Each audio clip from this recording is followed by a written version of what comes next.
Hello everyone, कैसे आप सब लोग। आई होप आप अच्छे होंगे। शायद आपने अब तक डी एंड एफ ब्लॉक को अच्छे तरीके से समझा होगा। कल तक की सारी कहानी आपको जो समझाई गई थी वो आपको आती होगी। कैसे हैं भाई, क्या हाल चाल, समझ में आया था कि नहीं आया था? चैट में ये लिखो, हेलो हेलो हेलो। चैट में बस ये लिखो कि तुम्हें कल तक पढ़ाया हुआ जो था वो समझ आया या नहीं आया। मैं चैट देख रहा हूं भाई।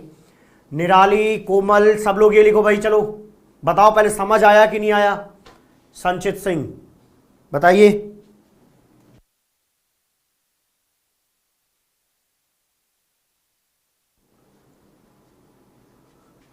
चलो चलो चलो, अच्छा ठीक है रिया, ओके समझा दूंगा मैं। इन्होंने पूछा कि सेकंड आयनाइजेशन एनर्जी वाला पार्ट भैया एक बार और बता देना, तो बता दूंगा, कोई दिक्कत की बात नहीं है। चलो जी और बताइए, क्या हालचाल बताओ भाई। अरे समझ आया है अब तक कि नहीं आया ये बता दो।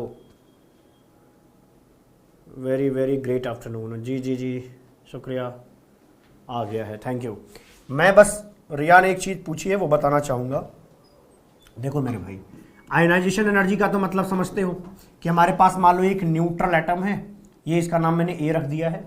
उसके बाहरी सेल पे मान लो कि एक इलेक्ट्रॉन मैं यहाँ ले रहा हूँ, मान लो एक इलेक्ट्रॉन यहाँ है, एक इलेक्ट्रॉन मैं यहाँ ले लेता हूँ, ठीक है, दो इलेक्ट्रॉन ऐसे मान लेते हैं, ठीक है।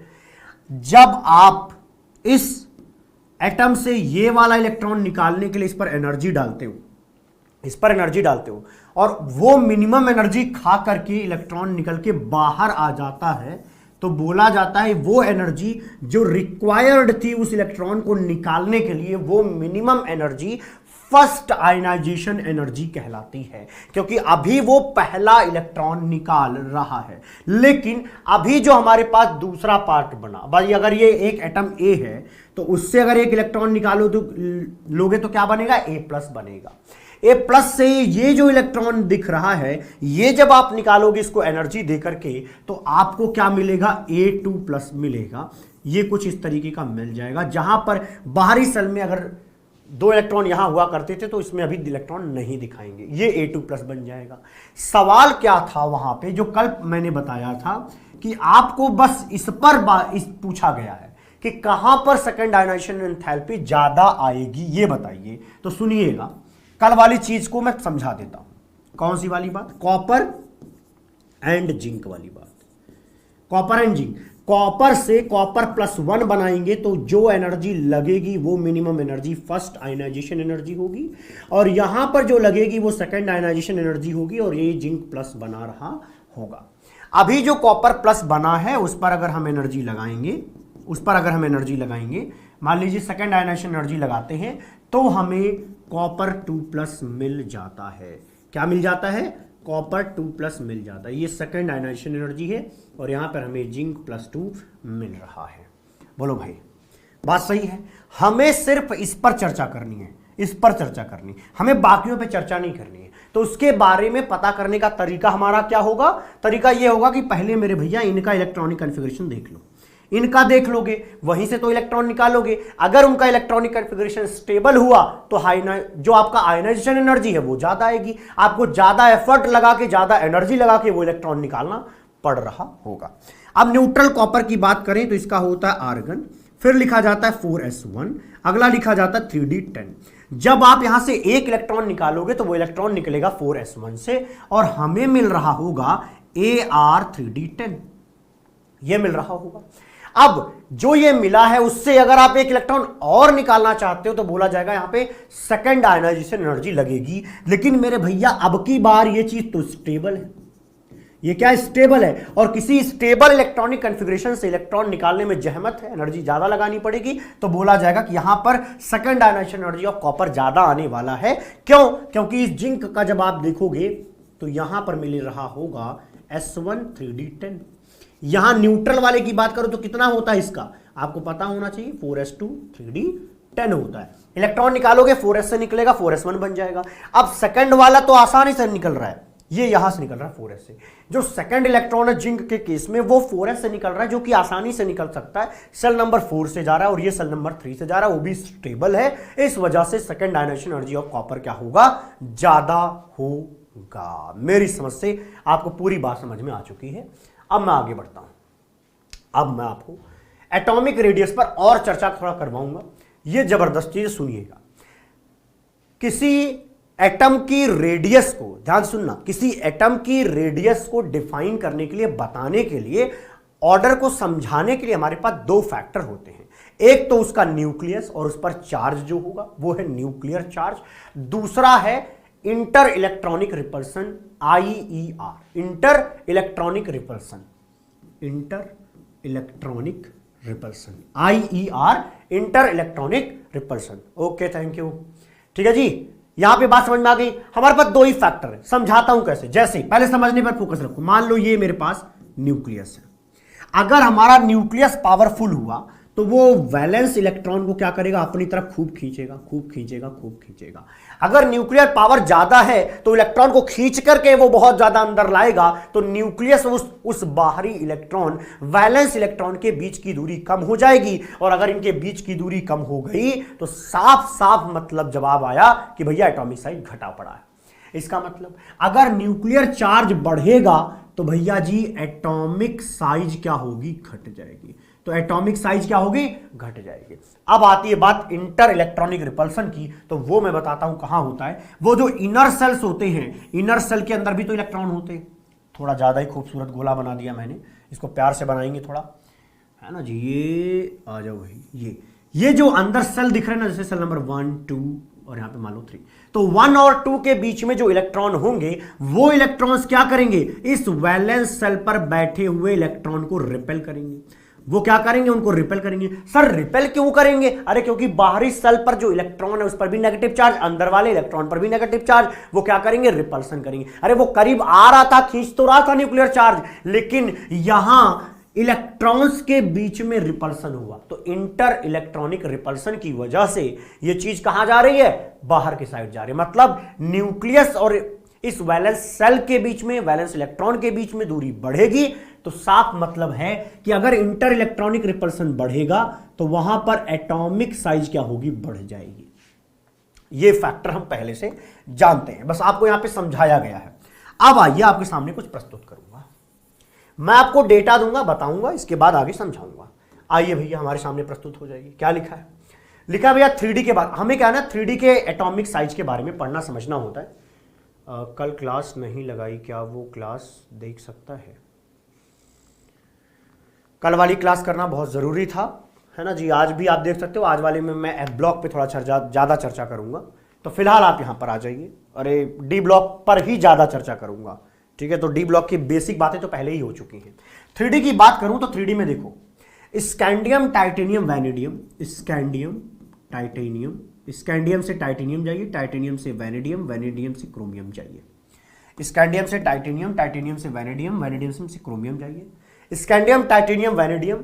अगर आप स्कैंडियम से कहां जाते हो भैया, क्रोमियम की तरफ जाते हो, तो यहां पर मेरे भैया साइज क्या होगी, घट जाएगी, साइज डिक्रीज करेगी। साइज क्या करेगी, 3D के अंदर साइज डिक्रीज करेगी। मतलब स्कैंडियम, टाइटेनियम, वैनेडियम, क्रोमियम तक जाने में लगातार साइज घटेगी, और घटनी भी चाहिए, लेफ्ट टू राइट आप मूव कर रहे हो।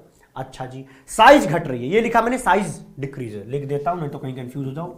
साइज डिक्रीज करती है। अब अच्छा मैं सवाल आपसे पूछता हूं, अगर साइज घट रहा है तो बताइए वहां पर न्यूक्लियर चार्ज ज्यादा होगा या इंटर इलेक्ट्रॉनिक रिपल्सन ज्यादा होगा? मैं आपसे पूछना चाह रहा हूं, या आप जवाब खुद दीजिए। मैंने बताया आपको कि साइज घटेगी जब स्कैंडियम से टाइटेनियम, वैनेडियम, क्रोमियम की तरफ जाएंगे, लेफ्ट टू राइट जाने पर साइज घट रही है। सवाल यह है कि वहां पे न्यूक्लियर चार्ज ज्यादा है या इंटर इलेक्ट्रॉनिक रिपल्सन ज्यादा है? अरे सर, अगर वहां पे, ध्यान सुनना, अगर वहां पे साइज घट रही तो घटने वाला फैक्टर तो यहां पे देखो भाई, वहां पे तो एटॉमिक साइज बढ़ेगी, और इसका मतलब साफ है कि यहां पर न्यूक्लियर चार्ज डोमिनेट करेगा। भाई दोनों चीजें तो एक साथ लग रही हैं, इंटर इलेक्ट्रॉनिक रिपल्सन भी एटम के अंदर है और न्यूक्लियर चार्ज भी एटम के अंदर है, दोनों फैक्टर एक साथ हैं। लेकिन कौन डोमिनेट करेगा उस पर डिपेंड करेगा कि साइज बढ़ा या घटा। हमने बताया देखो साइज घट रही है तो एक ही फैक्टर है, न्यूक्लियर चार्ज यहां पे डोमिनेट कर रहा होगा।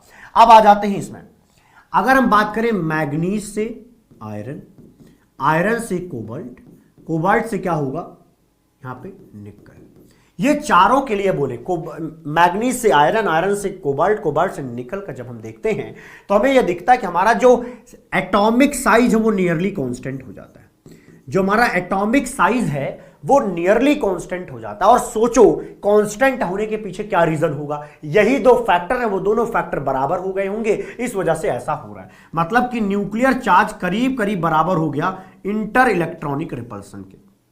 बोलो भैया, ज्यादा समझ में बात आनी चाहिए, ये वाली बात समझ में आनी चाहिए। यहां कोई ज्यादा कम नहीं है, यहां सारे बराबर। न्यूक्लियर चार्ज और इंटर इलेक्ट्रॉनिक रिपल्सन बराबर होने की कंडीशन में हमारे देखेगा भैया कि Mn2 निकल जाने पे क्या होगा, साइज कांस्टेंट होगा, क्योंकि दोनों फैक्टर एक दूसरे से क्या कर रहे हैं, बराबरी लेकर के आ रहे हैं। बोलो बात समझ में आया क्या? नहीं नहीं, इस तरीके से नहीं देखना है कि न्यूक्लियर चार्ज ज्यादा है कि नहीं। मैं तुमसे ये देखने को ही नहीं कह रहा हूं, मैं कह रहा हूं तुम्हारे पास दो फैक्टर है, इस फैक्टर में मैं तुम्हें बता रहा हूं साइज कांस्टेंट है, तो तुम बताओ कि ये दो जो फैक्टर हैं वो दोनों बराबर होंगे या कोई इसमें से डोमिनेट करेगा, तब कांस्टेंट आएगा। मैं सवाल ही ऐसे पूछ रहा हूं कि कांस्टेंट है, मैं कह रहा हूं तुम मानो अब इस बात को कि हां कांस्टेंट है। अब बुद्धि लगाना है, अच्छा कांस्टेंट क्यों होगा, कॉमन सेंस कह रहा है ऐसा ही होगा। ओके बोलो भाई, बात सुपर डुपर क्लियर है क्या? अर्पित आनंद जी धन्यवाद, ठीक है जी। अरे अब तो बोल दो। और एक चीज अच्छा बताना ही भूल गया क्या मैं तुम्हें, ओहो बता देता हूं। आपका मैंने एक सुपर नोट्स लिखा है, सुपर नोट्स, उसको शॉर्ट नोट्स या नोट्स नहीं बोल रहा मैं, उसको मैं सुपर नोट्स बोल रहा हूं। कुछ वजह है, आपको जिस तरीके से मैंने लेक्चर डिलीवर किया है उसका एक पीडीएफ मिलेगा, मतलब व्हाइट बैकग्राउंड पर और बढ़िया कलरफुल दिखेगा ये। तो ये एक सुपर नोट्स आपको दिया जाएगा और आपको सिर्फ ये सुपर नोट्स दोहरा लेना है। और जो आपको नोट्स दिया गया है उससे आपको ये देख लेना कि कौन से ईयर में कौन सा आया हुआ था। उस जैसे कॉन्सेप्ट को एक बार जाइए सुपर नोट से रिवाइज कर लीजिए। बहुत प्यारा खूबसूरत बनाया है, शायद मेरे पास होगा तो कैमरे में थोड़ा सा दिखाने की हम कोशिश करेंगे। वैसे मुझे आज ये सिलेबस भी खत्म करना है, ज़्यादा है नहीं, दर्द नहीं है कोई भी, है ना जी। मैं एक बार बस दिखाने की कोशिश करूंगा कि आपको समझ आए। मैंने जिस सीक्वेंस में, आज ही मिलेगा भाई, क्लास खत्म तुम्हें अपलोड करा दूंगा, डोंट वरी, आज ही मिलेगा थोड़ी देर में। देखो ये जो सुपर नोट्स है ना, कुछ दिख रहा है क्या तुम्हें, दिखता है इसमें? ये जो सुपर नोट्स है इसमें मैंने कैसे बनाया है, जिस तरीके से आपको पढ़ाया गया है एकदम सेम सीक्वेंस में, सेम ऑर्डर में मैंने हर एक चीज लिखवाई है। इसको बनाने में टाइम लगा भैया, 8 से 9 घंटे खर्च हुए हैं मेरे इसको बनाने में, तो उसकी थोड़ी इज्जत कर लेना, है ना जी। इसको हर एक चीज़ पढ़ना, पहले तो वीडियो इंपॉर्टेंट है, उसके बाद सबसे ज़्यादा इंपॉर्टेंट तो सुपर नोट्स है। तुम्हें अगर वो आता है तो काम तुम्हारा बन जाएगा। सर आपका बर्थडे है आज? नहीं भैया आज नहीं है, 8 जून को पड़ता है, बता ही देता हूँ, ठीक है जी। आगे बढ़ जाते हैं भाई। सुपर नोट्स मिलेगा तो यही पहले पढ़ना है। नोट्स जो आपको ये वाला मिल रहा है ये भी साथ पढ़ने की जरूरत नहीं पड़ेगी, सुपर नोट्स में इतना अच्छा लिख दिया है मैंने, ठीक है जी, वक्त दिया है, आप समझेंगे। आइए अगले पर बातचीत करते हैं। जब हम कॉपर से जिंक की तरफ जाते हैं तो हमें वहां पर दिखता क्या है कि साइज थोड़ी बढ़ रही है। साइज क्या हो रही है? थोड़ी बढ़ रही है। अब सवाल यह है कि अगर साइज बढ़ रहा है तो कौन सा फैक्टर लगा होगा, तो आप कहोगे यहां पर इंटर इलेक्ट्रॉनिक रिपल्सन डोमिनेट किया जाएगा। अच्छा जी, तुम्हें मिल गया है क्या? आप सबको शायद मिल गया है। आकाश कुमार जी कह रहे हैं कि सर ये अपलोड हो चुका है, ठीक है जी। ये सुपर नोट्स जबरदस्त है। मैं इतनी बड़ाई तभी करता हूं जब मैंने खुद उसमें अच्छा खासा टाइम इन्वेस्ट कर रखा होता है, अच्छी खासी रिसर्च लगा रखी होती है, तो बहुत प्यारा है आपको। हाँ ये बात और बताऊं तुम्हें, जिसने क्लास नहीं किया होगा ना उसको सुपर नोट समझ में ही नहीं आएगा। मैं बहुत क्लियर बता दूं, जिसने क्लास नहीं किया उसको सुपर नोट समझ में ही नहीं आएगा। सुपर नोट सिर्फ उन बच्चों के लिए जिसने लाइव क्लास ली या रिकॉर्डेड फॉर्मेट में उसको देख लेंगे, तभी आनंद आने वाला, अदरवाइज नहीं आएगा। मैं बहुत क्लियरली बता रहा हूं भाई आपको, ठीक है जी। आ जाइए। हाँ 2-3 बार सुपर नोट्स रिवाइज कर जाओ, D&F कुछ नहीं बचेगा। 9 पेज का है। सबसे खूबसूरत सी चीज ये है कि ये सिर्फ 9 पेज का है। यार 9 पेज कुछ होता ही नहीं है। हाँ 9 पेज 3 घंटे में पूरा पढ़ने के बाद आप उसको एक बार अच्छे तरीके से याद करने, मैं मेमोराइज करने को लेकर कह रहा हूं, 3 घंटे खर्च कर देना, कभी इसके बाद जरूरत नहीं पड़े। 5-5 मिनट में फिर ये नोट्स पलट दोगे जब पेपर आएगा तो। चलिए जी आगे बढ़ जाते हैं। ओके, स्लाइटली इंक्रीजेस, जब हम कॉपर से जिंक की तरफ जाते हैं तो इंटर इलेक्ट्रॉनिक रिपल्सन बढ़ रहा होता है, इसमें कोई दिक्कत नहीं होगी। ये वाला सारा फैक्ट आपको मिल जाएगा आपके नोट्स में। आइए आगे बढ़ जाता हूं। आगे क्या है, ये देखो कुछ शकल सूरत है। जो भी मैं ये थोड़ी बड़ी बड़ी चीजें लेकर के आता हूं इसमें रटना नहीं है भैया, कुछ रटना नहीं है। क्लियर बात है, रटना तो नहीं है। ठीक है, क्या करना है, समझना है, शकल सूरत इसकी देखनी है। जैसे देखो स्कैंडियम, टाइटेनियम, वैनेडियम, क्रोमियम, ये वाला मैंने इस गुलाबी कलर के उससे डिनोट कर रखा है। तो देखो यहां पे कौन है, स्कैंडियम, यहां कौन है, टाइटेनियम, वैनेडियम, क्रोमियम। स्कैंडियम से जब हम क्रोमियम की तरफ जाते हैं तो हम देखते हैं भैया क्या हो रहा है, यहां पे लगातार घट रहा है। मैंने बताया ना, शुरुआत में घटता है, बाद में कांस्टेंट हो जाता है। ये कांस्टेंट होता है MnFeCO, निकल। ये धीरे धीरे क्या हो जाता है भैया, कांस्टेंट हो जाता है। और सही से देखोगे ना तो हर बार थोड़ा थोड़ा तो घट ही रहा है, यहां पे भी घट रहा है, यहां पे भी घट रहा है, हर बार थोड़ा थोड़ा घट रहा है। बट ये वाला जो रीजन है यहां पे देखो बहुत गैप नहीं है, यहां से बहुत ज्यादा गैप नहीं, तो इसलिए हम कह रहे हैं कि यहां कांस्टेंट हो रहा है। फिर क्या होगा, थोड़ा सा बढ़ जाएगा कॉपर और यहां पे जिंक आ जाएगा, कॉपर जिंक तक फिर से बढ़ जाएगा। तो क्या आपको ये बात समझ में आई? इसी तरीके से ऊपर वाला, इसी तरीके से उसके ऊपर वाला, मतलब 3D, ये वाली लाइन किसके लिए भाई, 3D के लिए। ठीक है जी, नीचे वाला 4D के लिए, इसके नीचे वाला 5D के लिए। तो 4D के लिए कौन सा कलर यूज किया इन्होंने, ये वाला ऑरेंज यूज करा है, ब्लू वाला यूज करा गया है इसके लिए। ठीक है, 5D सीरीज के लिए। तो ये सारी बात आपको समझ में शायद आ गई होगी। चलिए आगे आ जाते हैं, आगे आ जाते हैं। फिजिकल प्रॉपर्टीज में क्या है भैया, देखो पढ़ो भैया क्या लिखा पहली line, D block elements contains metal. आपके पूरे डी ब्लॉक, पूरे एफ ब्लॉक में क्या है, सारे के सारे मेटल्स ही हैं। यहां कोई मेटलॉइड नहीं है, यहां पे कोई नॉन मेटल नहीं है, यहां सिर्फ और सिर्फ मेटल्स हैं। और जो हमारे मेटल्स के करैक्टर हैं वो इनके करैक्टर होंगे, जैसे कि पहला प्रस्तुत करता हूं कि वो मैलेबल होते हैं। सर इसका मतलब क्या होता है, बहुत दिन से सुन रहा हूं, समझ नहीं आ रहा है, तो उसके लिए मैं बता देता हूं। मेटल्स क्या होते हैं, मैलिएबल होते हैं। क्या लिखा गया, able to be pressed into shape without breaking और क्रैकिंग।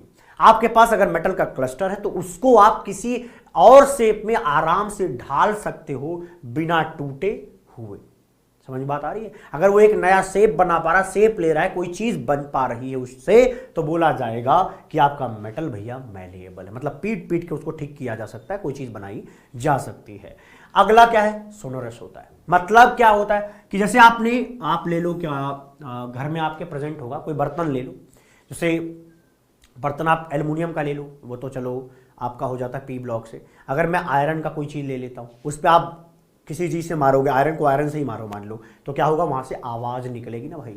तो क्या होगा, एबल टू रेजोनेट साउंड, जो साउंड यहाँ पे रेजोनेट कर रहा हो, और मतलब उसके बाद रेजोनेंस से क्या होता है, अरे केमिस्ट्री वाला रेजोनेंस नहीं, फिजिक्स वाला रेजोनेंस है ये। रेजोनेट शब्द का मतलब है कि भाई आप क्या कर रहे हो, लगातार एक फ्रीक्वेंसी में बजाते जाओगे तो वो फिर बहुत तेजी से उसकी आवाज आ रही होगी, उसकी इंटेंसिटी बढ़ जाएगी।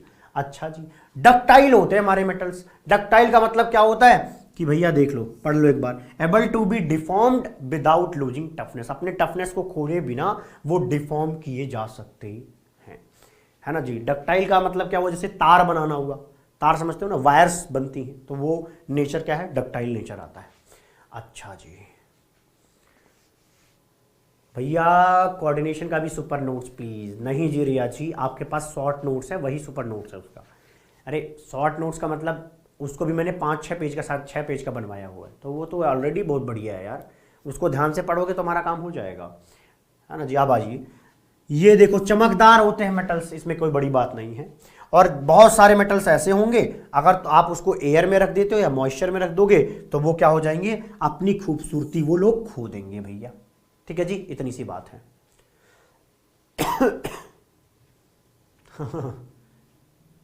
चलो भाई आगे आ जाते हैं। स्टील की बोतल गिरती है तो आवाज आती है। अच्छा जी, अगले पर आ जाते हैं। ये भैया यहां से बातचीत शुरू करते हैं, melting point and boiling point. आपसे सवाल पूछता हूं, मेल्टिंग पॉइंट किसका निकालते हो? सर सॉलिड का मेल्टिंग पॉइंट निकालते हैं हम, उसको मेल्ट करते हैं, लिक्विड बना देते हैं। यही करते हो क्या? हाँ यही करते हैं। यहां पे क्या है, सारे लोग सॉलिड हैं, मतलब सारे लोग तो सॉलिड नहीं, मैक्सिमम लोग सॉलिड हैं, क्योंकि आप अगर याद करें तो Hg भी यहां पे, Hg क्या होता है, मरकरी। मरकरी रूम टेम्परेचर पे कैसा होता है सर, वो तो लिक्विड होता है। सुपर डुपर क्लियर है। अगर मैं मेल्टिंग पॉइंट की बात करूं तो चलो मान लो जिंक के मेल्टिंग पॉइंट की बात कर लें, मैग्नीशियम और एम मैग्नीज की बात कर लें, स्कैंडियम की बात कर लें, तो ये सारे मेटल्स सॉलिड होते हैं। तो उन सॉलिड मेटल्स को अगर मेल्ट करना है तो हमें क्या करना पड़ेगा, हीट लगानी पड़ेगी। अब पूछा यह जाता है कि ज्यादा मेल्टिंग पॉइंट कब होने का चांस होगा, ज्यादा मेल्टिंग पॉइंट कब होगा। तो भैया आपको समझाता हूं, ये हैं मेटल्स। कौन से लोग, डी ब्लॉक एलिमेंट्स हैं मेटल्स। मेटल्स का एक एटम, मेटल का एक एटम दूसरे एटम के साथ मेटालिक बॉन्डिंग करता है। कौन सी बॉन्डिंग करता है, बोलो बोलो, मेटालिक बॉन्डिंग करता है। अच्छा जी, दोनों क्या कर रहे हैं, मेटालिक बॉन्डिंग। अगर दो एटम के बीच में या मल्टीपल एटम्स के बीच में जो चल रहा आपका मेटालिक बॉन्डिंग है वो बहुत ही अच्छा हो, शानदार, जिंदाबाद हो, तो भैया जी उस चीज को मेल्ट कराने में बड़ी आपको ताकत लगानी पड़ेगी, बड़ी हीट देनी पड़ेगी, ज्यादा टेम्परेचर अप्लाई करना पड़ेगा, क्योंकि उनके फोर्स ऑफ अट्रैक्शन को आपको खत्म करना पड़ेगा। क्या आप ये बात समझ पा रहे हैं? Yes sir. इसका मतलब ये हुआ कि जो मेल्टिंग पॉइंट है, जो बॉइलिंग पॉइंट है, वो इस बात पर डिपेंड करता है कि आपके एटम्स के बीच में कैसी मेटालिक बॉन्डिंग है। अगर अच्छी है तो मेल्टिंग पॉइंट, बॉइलिंग पॉइंट ज्यादा आएगा, खराब है तो दोनों ही कम आने वाले हैं। अच्छा जी, पहली लाइन पढ़िएगा। जनरली जो हमारे डी ब्लॉक एलिमेंट्स होते हैं उनके मेल्टिंग पॉइंट और बॉइलिंग पॉइंट ज्यादा ही आते हैं। क्यों ज्यादा आते हैं? उसका रीजन ये है क्योंकि यहां पे डी ऑर्बिटल इन्वॉल्व है, और डी ऑर्बिटल के अंदर जो इलेक्ट्रॉन्स हैं, जब उनको आप फिलअप करते हो तो आप ये देखते हो कि वहां पे नंबर ऑफ अनपेयर्ड इलेक्ट्रॉन्स मिल रहे हैं। क्या मिल रहे हैं? नंबर ऑफ अनपेयर्ड इलेक्ट्रॉन मिल रहे हैं। जैसे कि एग्जाम्पल के तौर पर मैं ले लेता हूं क्रोमियम। क्रोमियम का मान लो मेरे पास एक एटम है, उसके बगल में मैंने दूसरा एटम रखा, यहां पे तीसरा, यहां पे चौथा, पांचवा, ऐसे बहुत सारे एटम एक क्रोमियम एटम के किनारे किनारे होंगे। और जो हमारा क्रोमियम एटम होता है वहां पे 6 अनपेयर्ड इलेक्ट्रॉन होते हैं। क्या आप बात कर रहे हो सर? अभी दिखाऊंगा। 6 अनपेयर्ड इलेक्ट्रॉन क्रोमियम के पास होते हैं।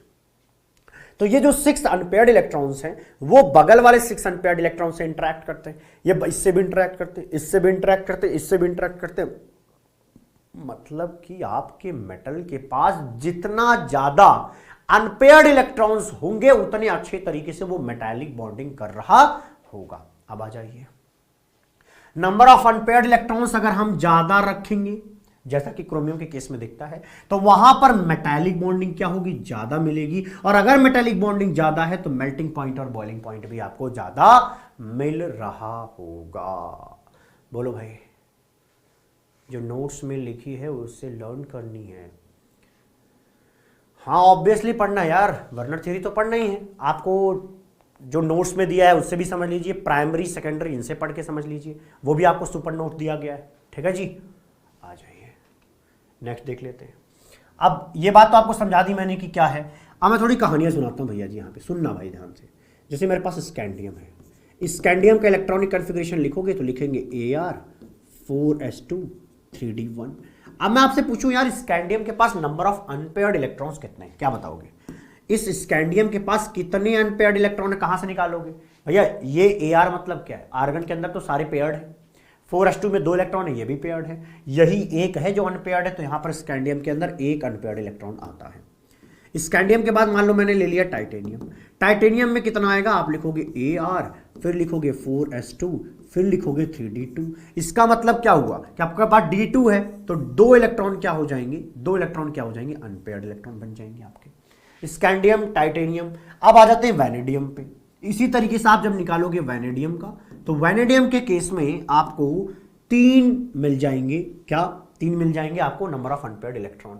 लेकिन जब हम क्रोमियम की बात करें तो यहां पर 6 अनपेयर्ड इलेक्ट्रॉन आते हैं। बताता हूं कैसे। यहां पर बनता है Ar4s1 3d5। बोलो बनता है कि नहीं बनता है?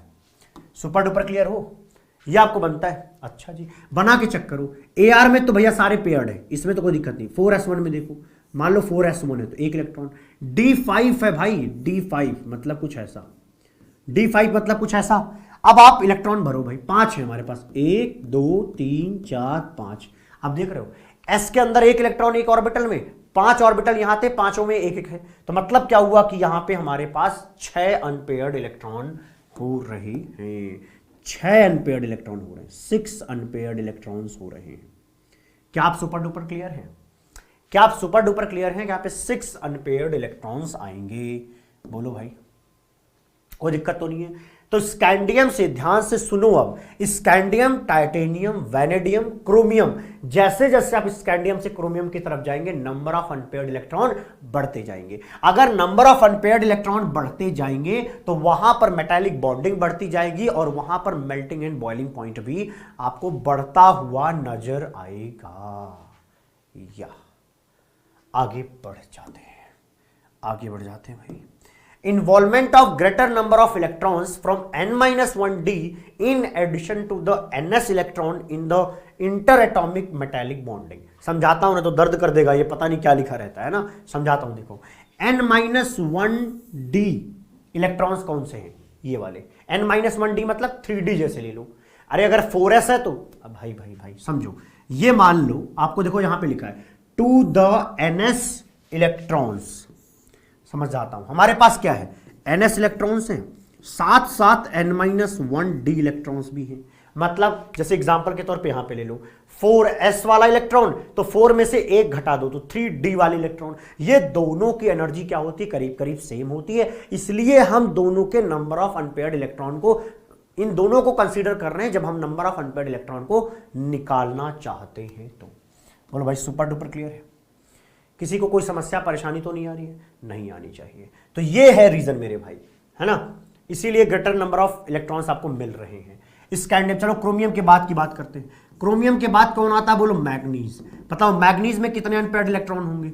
फिर आता है आयरन, फिर आता है कौन भाई, बोलो कोबाल्ट। क्या आप अगला बता सकते हैं? कोबाल्ट के बाद क्या है, निकल, अगला कॉपर, अगला कितने अनपेयर्ड इलेक्ट्रॉन है। और यहां पर नंबर ऑफ अनपेयर्ड इलेक्ट्रॉन निकालते वक्त आप ये कंसीडर करेंगे, जब आप नंबर ऑफ अनपेयर्ड इलेक्ट्रॉन निकाल रहे हैं, नंबर ऑफ अनपेयर्ड इलेक्ट्रॉन्स निकाल रहे हैं, उस समय आप ns के इलेक्ट्रॉन्स गिने और n-1 के इलेक्ट्रॉन भी गिने, n-1d के इलेक्ट्रॉन भी गिने। चलिए बताइए। हाँ डायरेक्ट देख सकते हैं यार, प्रैक्टिस है तो डायरेक्ट देख सकते हैं, नहीं प्रैक्टिस है तो भैया निकालना पड़ेगा, बनाना पड़ेगा। डायरेक्ट भी देख सकते हैं। Mn में जाओ, क्या आएगा, Ar4s2 3d5, d में 5 इलेक्ट्रॉन इसी तरीके से आ सकते हैं, तो इसका मतलब हुआ 5 अनपेयर्ड होंगे यहां पे। अब देखो ध्यान से सुनना, 5 अनपेयर्ड तो हो गए Mn के केस में। चलो लिख लेता हूं, ये वाली बात मान लो मैंने यहां पे बनाया, 1 2 3 4, ठीक है जी। मैं अगर यहां पे ये कह रहा हूं कि भैया हमारे Mn में क्या आएगा, 3d5, तो 1 2 3 4 5, ये हो गए हमारे 3d5, तो 5 अनपेयर्ड इलेक्ट्रॉन है और 4s2 भरा पड़ा है। अब आयरन में जाओ, आयरन में जाओगे क्या मिलेगा, d6, d6 का मतलब क्या हुआ, d5 तो था ही, अरे यार ये 3d है, 5 इलेक्ट्रॉन थे, 6 करते ही 1 इलेक्ट्रॉन यहां पे पेयर कर जाएगा। अगर आपने 6 करके 1 इलेक्ट्रॉन पेयर किया तो अनपेयर्ड कितने बचे, 4, तो भैया यहां पे 4 अनपेयर्ड इलेक्ट्रॉन आएंगे। अब आ गया ये कोबाल्ट की बात करें तो यहां पे आएगा 3d7, 7 का मतलब 1 इलेक्ट्रॉन यहां पे आएगा। अब आपके पास नंबर ऑफ अनपेयर्ड इलेक्ट्रॉन कितने, 3, इसलिए यहां पे आएगा 3। अब बात कर लेते हैं निकल पे। तो निकल की बात देखो ध्यान से सुनना, ये लाइन, निकल वाले केस में 3d8 आएगा तो 1 इलेक्ट्रॉन यहां डाल दो। अब कितने बच गए, अरे सर ये तो 2 बच गए। अब कॉपर की बात करो तो कॉपर में यार डी वाले में तो 10 होता है, नो डाउट, डी में तो 10 होता है, लेकिन 4s में 1 इलेक्ट्रॉन होते हैं, 4s में 1 इलेक्ट्रॉन होते हैं और डी में 10। तो भैया ये चलो भरे हुए, ये पेयर्ड है, लेकिन ये तो अनपेयर्ड है। इसका मतलब क्या हुआ, कॉपर में 1 अनपेयर्ड इलेक्ट्रॉन आएगा। कॉपर में कितना आएगा भैया, यहां पे यही अनपेयर्ड इलेक्ट्रॉन है, तो इस कॉपर में 1 अनपेयर्ड इलेक्ट्रॉन आता है। कितना, 1 अनपेयर्ड इलेक्ट्रॉन आता है। जिंक की बात करें तो जिंक में 0 अनपेयर्ड इलेक्ट्रॉन्स आते हैं, 0 अनपेयर्ड इलेक्ट्रॉन्स आते हैं। क्या आपको इतनी लाइनें समझ में आई जो अभी बताया मैंने, ये जरूर आनी चाहिए। ध्यान रखें बस एक चीज को कि जब आप नंबर ऑफ अनपेयर्ड इलेक्ट्रॉन निकाल रहे हैं उस समय आपको ns और n-1d इन दोनों को कंसीडर करते हुए चलना है। ऐसा हम इसलिए कर रहे हैं क्योंकि ns और n-1d दोनों की एनर्जी के बीच में बहुत ज्यादा गैप नहीं है और ये मेटालिक बॉन्डिंग करने में दोनों अपने आप को पार्टिसिपेट करा रहे हैं।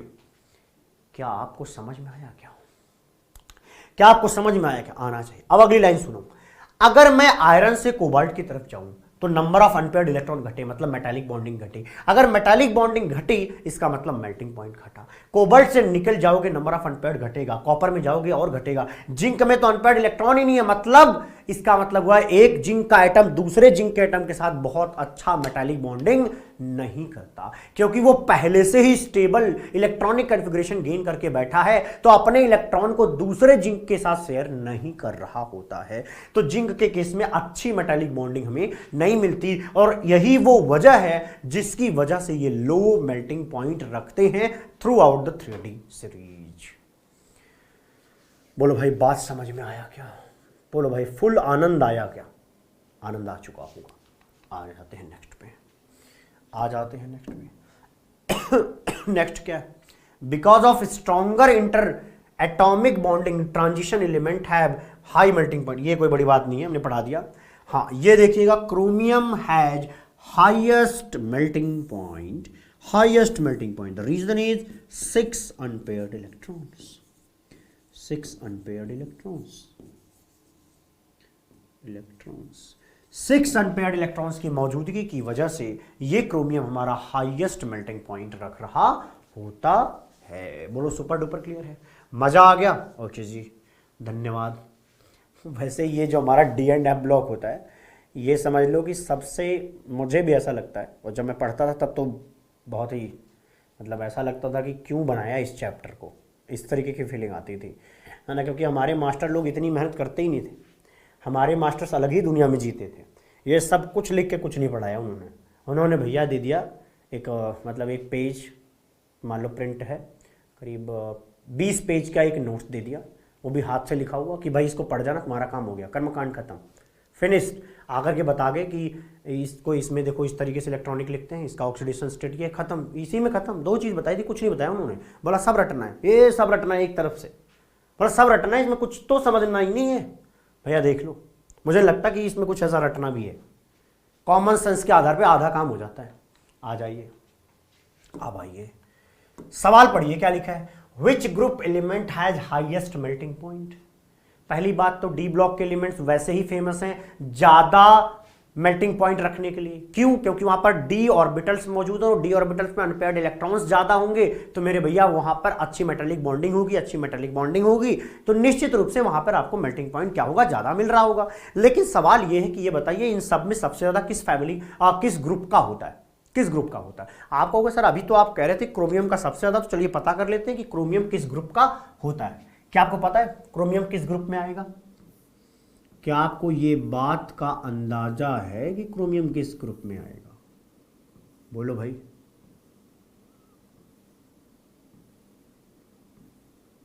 बोलो भैया, बाकी मैं नहीं बना रहा हूं, बाकी मैं ये एक रिप्रेजेंटेशन है समझाने के लिए, है ना। ये एस ब्लॉक है, तो एस ब्लॉक का ग्रुप नंबर 1, ग्रुप नंबर 2, यहाँ क्या होगा, ये ग्रुप नंबर 3, ये ग्रुप नंबर 4, ये ग्रुप नंबर 5, ये ग्रुप नंबर 6। देख लो एक बार, इस तरीके से होगा ना।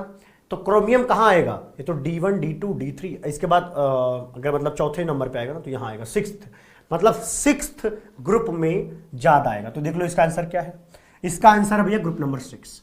ग्रुप नंबर 6 में हाईएस्ट मिलेगा। क्यों भैया? क्योंकि यहाँ पे क्रोमियम ज्यादा पैदा हुए हैं, और क्रोमियम के अंदर अनपेयर्ड इलेक्ट्रॉन ज्यादा, तो इनकी पूरी फैमिली पे चर्चा करते हैं। क्रोमियम के बाद आएगा मॉलिब्डेनम, उसके बाद आएगा टंगस्टन। ठीक है जी। तो ये जो फैमिली है, ये पूरी की पूरी फैमिली हाईएस्ट मेल्टिंग पॉइंट रखने के लिए फेमस है। और आपको एक बात और बताऊं, जब आप क्रोमियम से टुवर्ड्स टंगस्टन आएंगे ना, क्रोमियम से टंगस्टन की तरफ जब आप बढ़ते हैं तो मेटालिक बॉन्डिंग बढ़ती है, मेटालिक बॉन्डिंग बढ़ती है। ऊपर से नीचे जाने पर मेटालिक बॉन्डिंग बढ़ती है। अरे ये तो पढ़ा ही होगा यार, एस ब्लॉक में पढ़ाया जाता है, ऊपर से नीचे जाने पर अच्छे मेटल बनते जाते हैं क्योंकि वो इलेक्ट्रॉन जंप करा के जल्दी निकाल सकते हैं। ऐसा कुछ कहानी हमने सुनी थी, तो उसी तरीके से बस ये फैक्ट यहां पर यूज कर रहा हूं मैं। ऊपर से नीचे जाने पर मेटालिक बॉन्डिंग बढ़ती है, और अगर मेटालिक बॉन्डिंग बढ़ेगी तो मेल्टिंग पॉइंट भी क्या होगा, बढ़ेगा। दैट्स इट, मामला खत्म हो गया।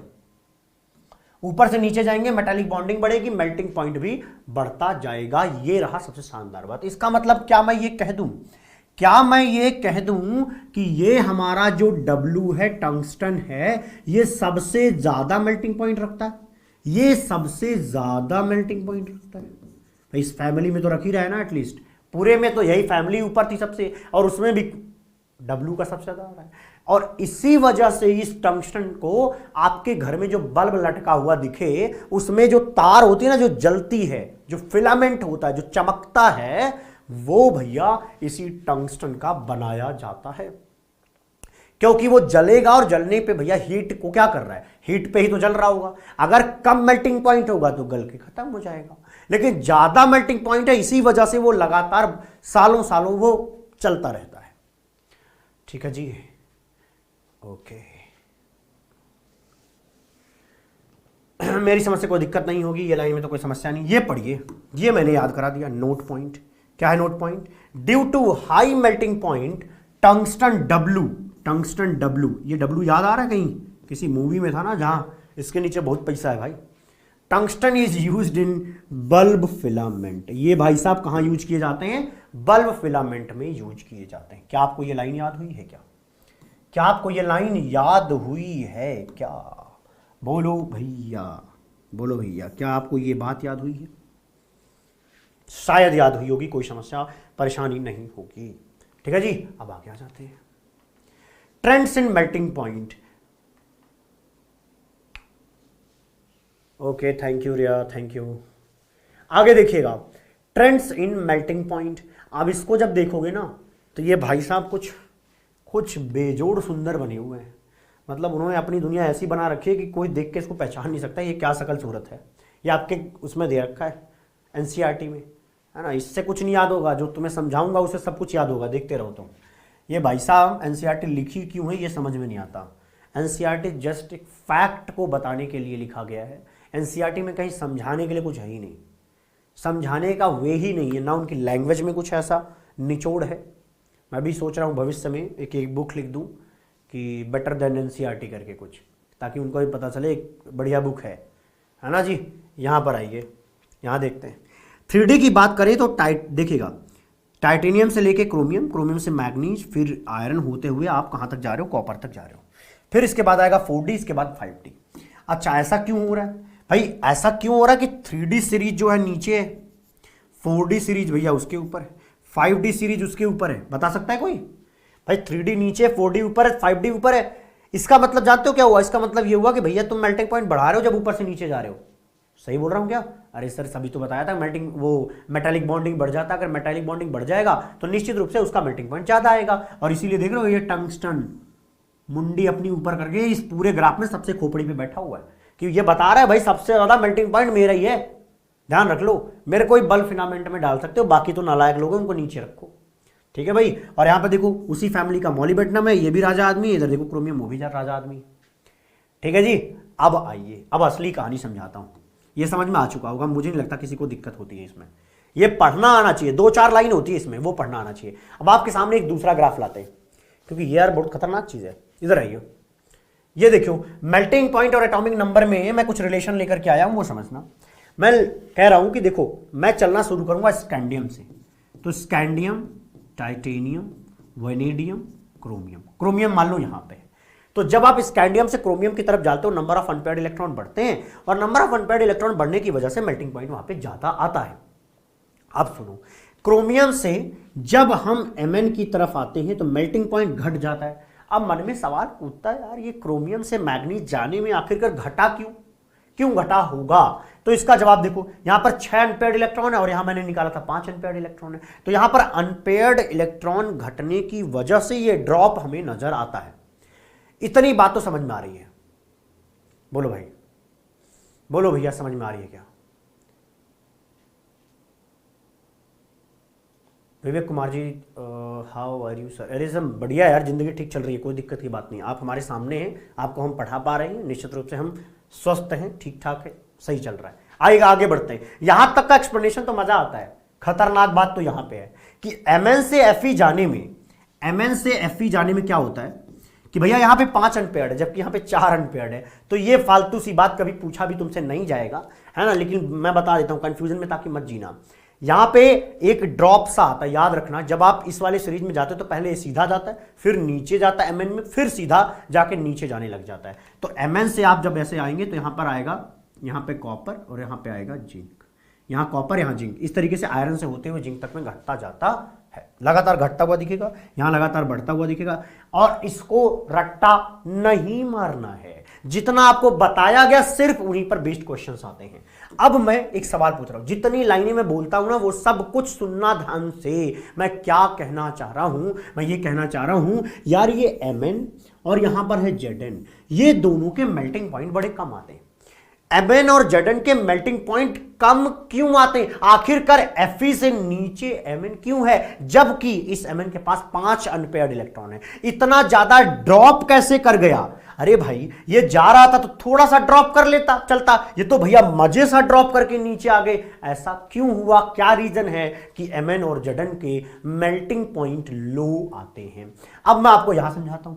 ये मेरे भैया जो Mn है ना, वहां पर आप लिखते हो Ar4s2 3d5, और दूसरा जिंक को देखो, इनकी शकल देखो, तुम्हें जवाब खुद मिल जाएगा। मेरे को बताने की भी जरूरत नहीं है भैया, मेरे को बताने की भी जरूरत नहीं है। इनको देखो ध्यान से, यहां भैया ये जो जिंक है ये भी भरा पूरा, ये भी भरा पूरा, इनका भरा पूरा परिवार है, सारे लोग पेयर्ड हैं। तो एक बात बताओ, जब नंबर ऑफ अनपेयर्ड इलेक्ट्रॉन ही नहीं है, जब यहां पे नंबर ऑफ अनपेयर्ड इलेक्ट्रॉन ही नहीं है, तो वो ज्यादा अच्छे से इंटरेक्ट नहीं करेगा। या इसको इस तरीके से बोलो, वो भैया जिंक स्टेबल इलेक्ट्रॉनिक कॉन्फ़िगरेशन रखता, मतलब वो अपनी जिंदगी में संतुष्ट है, और जो लोग संतुष्ट हो जाते हैं वो दूसरे से ज्यादा इंटरेक्ट नहीं करेंगे। भाई हर असंतुष्ट आदमी ही एक दूसरे से मिलता है जिंदगी में। जैसे मेरे को अपनी ज़िंदगी में बहुत बेहतर पढ़ाना है, बहुत लोगों तक जाना है, लोगों की ज़िंदगी में थोड़ा मोड़ा कंट्रीब्यूट करना, जितनी मेरी क्षमता है, जितनी मेरी ताकत है, जितनी मेरी औकात होगी, वहाँ तक मैं पहुँचने की कोशिश करूँगा। लेकिन अगर मैं ये मान लेता कि नहीं यार चलो जितनों को पढ़ाता था ऑफलाइन में उतना बहुत है, जो हमारे सामने 200 बच्चे बैठा करते थे उस कोटक इंस्टीट्यूट में, उतना मेरे लिए बहुत था, अगर वो मैं मान लेता तो क्या मैं यहाँ पे आ जाता? नहीं आता। तो सिंपल सी कहानी ये है कि भूख ना होना इंसान को खत्म कर देता है। तो जिंक के साथ यही हुआ, एक जिंक दूसरे जिंक से ज्यादा बातचीत नहीं करता, ज्यादा मेटालिक बॉन्डिंग ही नहीं रखता, क्योंकि खुद में संतुष्ट है। लेकिन वही कहानी Mn के साथ भी है। Mn में भी ये हाफ फील्ड है, ये हाफ फील्ड है, और ये भाई साहब फुली फील्ड है। ये क्या हाफ फील्ड है, तो ये अपने आप में स्टेबल है। तो ये जो मैन है ना, ये जो मैन है वो संतुष्ट है। तो संतुष्ट मैन दूसरे संतुष्ट मैन से इंटरेक्ट नहीं करेगा। भाई हर असंतुष्ट आदमी, हर भूखा आदमी एक दूसरे से बात करेगा। भूख लगेगी तो कहीं ना कहीं जाएगा जहां से कुछ उसको ऐसा मिलेगा कि वो अपना खाना खरीद सके। मतलब कुल मिला के इंटरेक्शन जरूरी है, और जिंदगी इसी पे चल रही। समझ रहे हो ना बात को? दिमाग में गया, इनकी स्टेबिलिटी इसका रीजन है। ठीक है, अब ये सेंटेंस पढ़ना,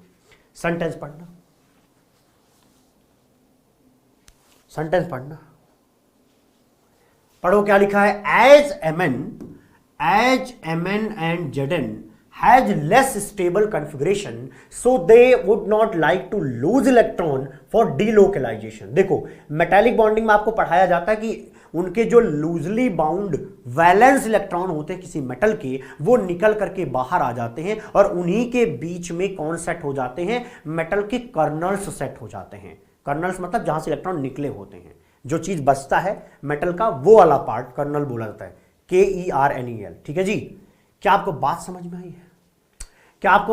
आई है? कि Mn and Zn क्या है? स्टेबल इलेक्ट्रॉनिक कॉन्फ़िगरेशन रखते हैं, so they would not like to lose electron for delocalization leads weak metallic bonding, hence low melting point. इसी वजह से मेल्टिंग पॉइंट लो आता है। क्या आपको यह बात समझ में आई है? क्या मैं सिर्फ आपको यह समझाना चाह रहा हूं, ये खिचड़ी कहानी में बस इतना आना चाहिए, 3D नीचे 4D फिर 5D। रट्टा भी क्या मारना, मेटालिक बॉन्डिंग बढ़ती है ऊपर से नीचे जाने पर, तो इस वजह से ऐसा हो रहा है। अच्छा जी, अब यहां पे आ जाइए, यहां पर Mn और Zn पे सवाल आता है, अक्सर सवाल इस पर आएगा, या ये पूछा जाए क्रोमियम टॉप पे क्यों बैठा है? टॉप पे इसलिए बैठा है क्योंकि भैया इनके पास 6 अनपेयर्ड इलेक्ट्रॉन है, दुनिया थोड़ी इनकी अलग है। बोलो भैया समझ में आया क्या? अगर आया है तो आगे बढ़ जाते हैं, है ना जी? मेरी समस्या अच्छा समझ में आया होगा। अब आते हैं अगले जबरदस्त चीज पे, that is heat of atomisation. RE and OS का ज्यादा नहीं पढ़ना है। क्या नाम है आपका? राम जी, नहीं पढ़ना है। जो चीज मैं आपको नहीं पढ़ा रहा हूं उसका कोई सेंस है? नहीं पढ़ना मतलब नहीं पढ़ना, पेपर में नहीं आएगा। जो पढ़ा रहा हूं सिर्फ उतना ही जानना है। ये D ब्लॉक एलिमेंट है मेरे भाई, इनका हर एक शब्द ध्यान से समझना सुनना पड़ता है। जितना मैं बोल रहा हूं पहली बात तो उतना पढ़ना, उससे ज्यादा तुम्हें ना पढ़ना है ना तुम्हें जानना है। मैं बहुत ही क्लियर बोल रहा हूं, ना तुम्हें इसे पढ़ना है ना तुम्हें इससे ज्यादा जानना है। तो मत सोचो, जितना पढ़ा रहा हूं उतना सोचते जाओ बस, ठीक है जी। बाकियों के चक्कर में मत पढ़ना, आपको बस 3D सीरीज का थोड़ा सा आना चाहिए, ठीक है। आयुषी जी सर आप क्या पढ़ाए हो, आप एकदम ओपी सब। Thank you thank you thank you, शुक्रिया। मुझे लगा यार क्या क्वेश्चन पूछा है इसने, कई बार उसमें क्या क्या लिखा हुआ है। अच्छा जी आगे आ जाइए। अरे सर अपनी पढ़ाई कर दिया आपने, हैं नहीं करना चाहिए तो। अच्छा इस योग्य नहीं है क्या भाई जी? आगे बढ़ते हैं। हीट ऑफ एटमाइजेशन, नाम से मतलब निकालो यार। हीट ऑफ एटमाइजेशन, वो हीट, वो एनर्जी जो रिक्वायर्ड है एटम्स बनाने के लिए। अरे सर एटम बनाने के लिए क्या क्या मतलब है? एटम बनते हुए? नहीं नहीं नहीं नहीं, हमारे पास मेटालिक क्लस्टर है, हमारे पास मान लीजिए स्कैंडियम है, इस स्कैंडियम का हमने एक टुकड़ा लिया, उसके अंदर क्या होगा? मेटालिक क्लस्टर्स होंगे, एक मेटल दूसरे मेटल के साथ एक फिक्स अरेंजमेंट में होगा। सुपर डुपर क्लियर हो? अरेंजमेंट में होगा।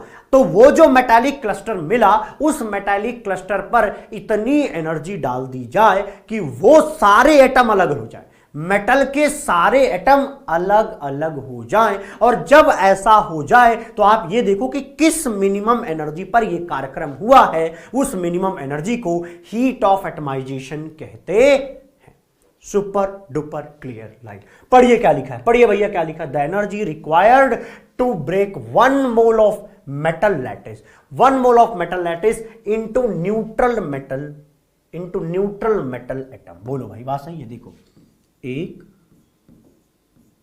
मान लो ये मेटालिक लैटिस में बना रहा हूं, है ना, मैं थोड़ा सा बढ़िया अरेंजमेंट में कोशिश कर रहा हूं कि आपको एक मेटालिक लैटिस बना के दिखा दूं।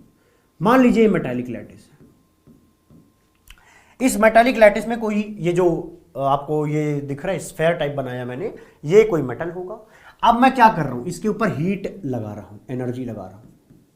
तो जिस एनर्जी पर, ध्यान से सुने, जिस मिनिमम एनर्जी पर 1 मोल, 1 मोल मेटालिक लैटिस टूट करके अलग अलग हो जाए, एटम के फॉर्म में अलग हो जाए, और एटम के फॉर्म में अलग हो रही है, तो यह तभी संभव होता है जब वो गैसियस फॉर्म में जाए। अदरवाइज वो मेटल जो है निश्चित रूप से क्या करेगा, बहुत सारे एटम्स एक साथ ही रहेंगे उस मेटल के क्लस्टर में, लैटिस में बहुत सारे मेटल एक साथ ही रहेंगे, नहीं रहेंगे?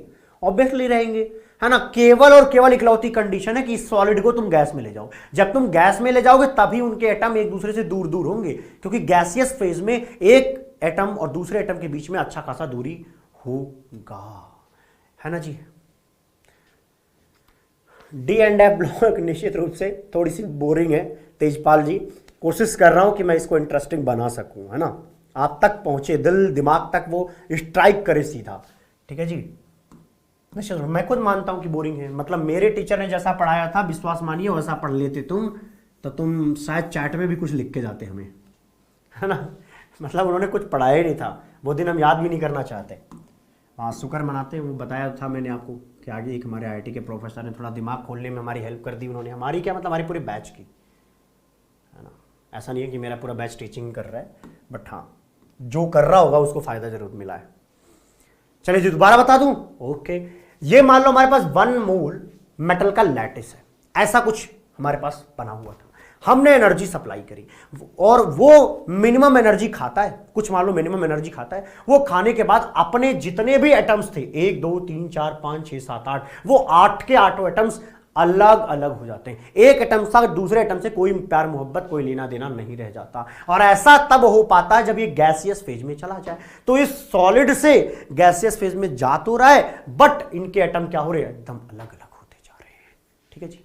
अब आगे आइए, आगे आइए, पढ़िएगा क्या लिखा है, पढ़िएगा क्या लिखा है। थोड़ी सफाई करनी पड़ेगी भाई, मजबूरी है ना, समझो मजबूरी को। लिखा गया है generally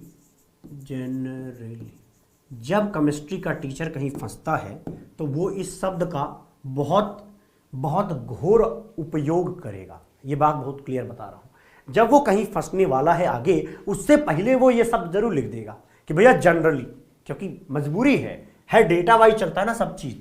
number of unpaired electron के बढ़ने से, नंबर ऑफ अनपेयर्ड इलेक्ट्रॉन के बढ़ने से मेटालिक बॉन्डिंग बढ़ जाएगी। और अगर दो लोगों के बीच में, दो मेटल्स के बीच में, या इस मेटालिक क्लस्टर में एक एटम दूसरे एटम से चिपका रहेगा, अच्छी मेटालिक बॉन्डिंग करेगा, तो आपको बहुत ज्यादा हीट लगानी पड़ेगी उनको एटॉमिक फॉर्म में लाने के लिए। मतलब कि वहां पर हीट ऑफ एटमाइजेशन ज्यादा आएगा।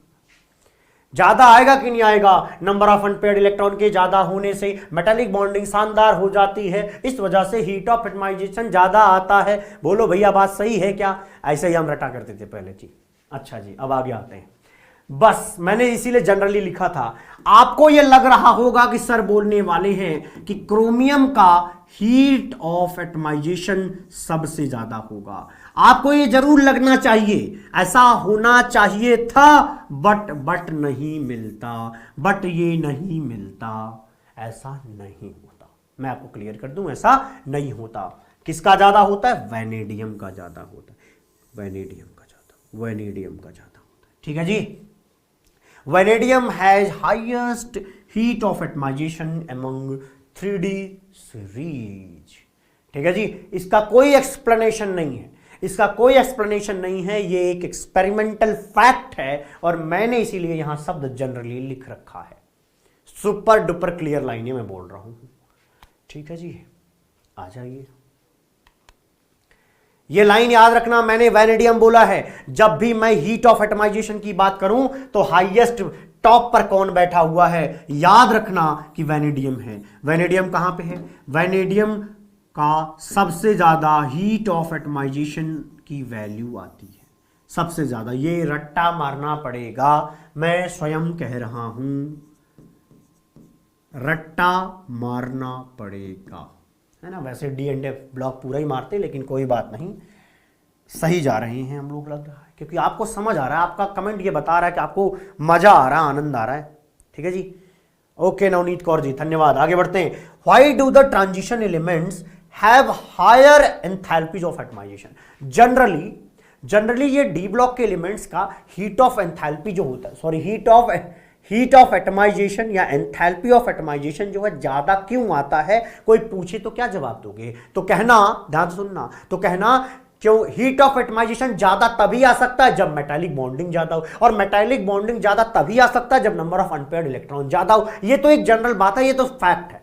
इसी लाइन को नीचे चिपका दो, खत्म हो गई कहानी। पढ़ लो क्या लिखा है। Because of large number of unpaired electrons in their atoms they have stronger inter atomic interaction, मतलब कि metallic bonding, and hence stronger bonding between the atoms resulting in higher enthalpy of atomization. Simple सी कहानी है। ठीक है जी। हाँ, आदित्य पांडे जी सही कह रहे हैं। भगवान ने वैनेडियम को ऐसे ही बनाया है, क्या करें? वैनेडियम को उसने ऐसा ही बना दिया कि भाई देख, तेरा घर मैं अच्छे से जोड़ रहा हूं, तो आज तेरी लैटिस जबरदस्त है, जिंदाबाद है, शानदार है। तुझे तोड़ने के लिए लोगों को हिम्मत लगानी पड़ेगी। अब कुछ लोग गॉड गिफ्टेड होते हैं, तो ये गॉड गिफ्टेड है वैनेडियम भाई। ठीक है जी। कुछ इस तरीके से फालतू बात याद रख लो, मैं सीधा बोल रहा हूं, फालतू बात है, बट याद रख लो यार, क्या करें, है ना जी। आइए, trends in enthalpy of atomisation. आप कहोगे फिर लेके आ गए टेढ़ा मेढ़ा है, क्यों पढ़ा रहे हो भी जब ये काम का नहीं है? काम का क्या है वो इंपॉर्टेंट होता है हमेशा। सीरीज 1 मतलब अभी थोड़ी देर पहले बताया था, ये 3D सीरीज है, ये ऑरेंज वाला 4D सीरीज है, ये ब्लू वाला भैया 5D सीरीज है। आपको नजर आ रहा होगा 3D नीचे, 4D ऊपर, 5D ऊपर है, और 5D सबसे ऊपर है। अब सवाल वही है कि 5D खोपड़ी पे क्यों बैठा है, 4D उसके नीचे क्यों है और 3D उसके नीचे क्यों है? तो क्या कहोगे कि जैसे जैसे आप 3D से 4D जाएंगे, 4D से 5D जाएंगे, जैसे जैसे आप नीचे उतर रहे हैं इस तरीके से, वहां पर मेटालिक बॉन्डिंग बढ़ेगी। अगर मेटालिक बॉन्डिंग बढ़ेगी तो भैया साफ मतलब है, इसको जान लीजिए, समझ लीजिए, परख लीजिए कि वहां पर ये हीट ऑफ एटमाइजेशन बढ़ता जाएगा। क्या होगा? बढ़ता जाएगा। अच्छा जी, आनंद आया कि नहीं बताओ, पहले बात बताओ, आनंद आना चाहिए। चीज सुपर क्लियर है। अच्छा, मैं एक चीज पूछना चाहूंगा, एक क्वेश्चन दूं आपको। अच्छा, ये तो मैंने बता ही दिया, ये इसमें क्या ही रह गया, वो पढ़ो, चलो वो पढ़ो, जवाब दो। आपसे ही पूछ रहा हूं भाई साहब लोग, मैं वेट करूंगा, आज मैं वेट करूंगा, क्योंकि ज्यादा बचा नहीं है। देख लो एक बार, ज्यादा तो बचा नहीं है। ये क्वेश्चन का जवाब चाहिए मुझे, इस क्वेश्चन का जवाब चाहिए मुझे। बताइए क्या होगा?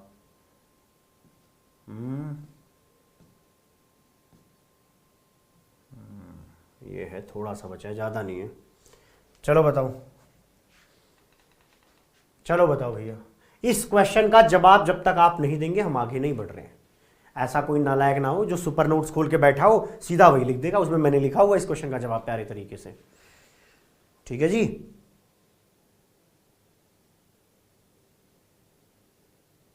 चलो चलो चलो चलें, चलो चलें, ना ना ना ना ना ना ना। बताओ यार।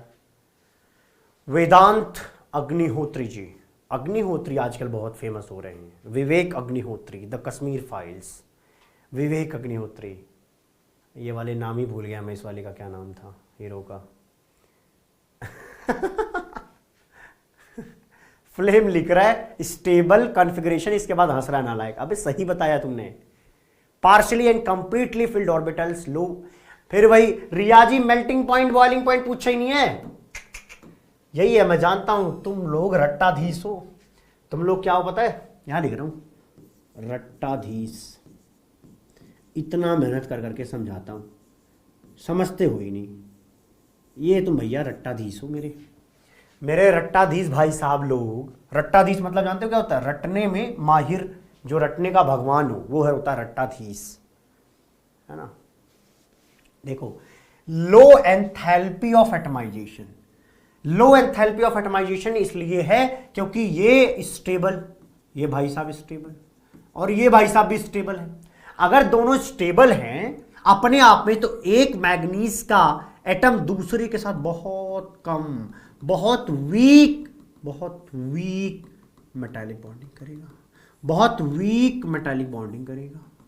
अगर यहां पर वीक मेटालिक बॉन्डिंग होगा तो इसको तोड़ना आसान होगा, इसलिए कहा जाएगा कि यहां पर हीट ऑफ एटमाइजेशन या एंथैल्पी ऑफ एटमाइजेशन कम आएगा। कर दिया है Himanshu Singh ji, super notes uploaded है, शॉर्ट नोट्स के नाम से है, नाम बदलूंगा बस मैं उसका, ऊपर लिखूंगा मैं सुपर नोट्स। वेरी गुड, चलो बहुत अच्छी बात है, बहुत अच्छी बात है। कोमल मौर्य जी ने सही जवाब दिया है। वेरी गुड वेरी गुड, बहुत सही है। अब मैं समझ पा रहा हूं कि आपकी बुद्धि में तो भैया उतर रहा है। बहुत लोगों ने बहुत सही जवाब दिया, तो शुरुआत में एक आदमी गलत किया था, बाद में तो बहुत प्यारी तरीके से जवाब दिया। अच्छा जी, ये आपके कोर्स में नहीं है। रिडक्शन पोटेंशियल फिलहाल नहीं पढ़ाना है, रिडक्शन पोटेंशियल फिलहाल नहीं पढ़ाना है आपको, ये पढ़ाना है। हाँ, मैं आपको एक चीज़ बताना चाहूँगा, ये पॉइंट थोड़ा नोट डाउन करेंगे, ये आपके नोट्स में है कि हाईएस्ट डेंसिटी ऑस्मियम की हाईएस्ट डेंसिटी होती है और इरिडियम की, मतलब ये दोनों सबसे ज़्यादा डेंस हैं, इरिडियम और ऑस्मियम। ऑस्मियम का थोड़ा कम होता है, इरिडियम का थोड़ा ज़्यादा होता है, बट ये बहुत ज़्यादा अंतर नहीं है।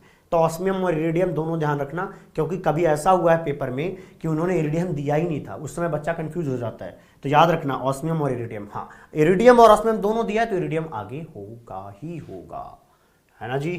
अब आते हैं प्यारे इंटरस्टिशियल कंपाउंड्स पर। आइए, इंटरस्टिशियल कंपाउंड्स पर क्या होगा?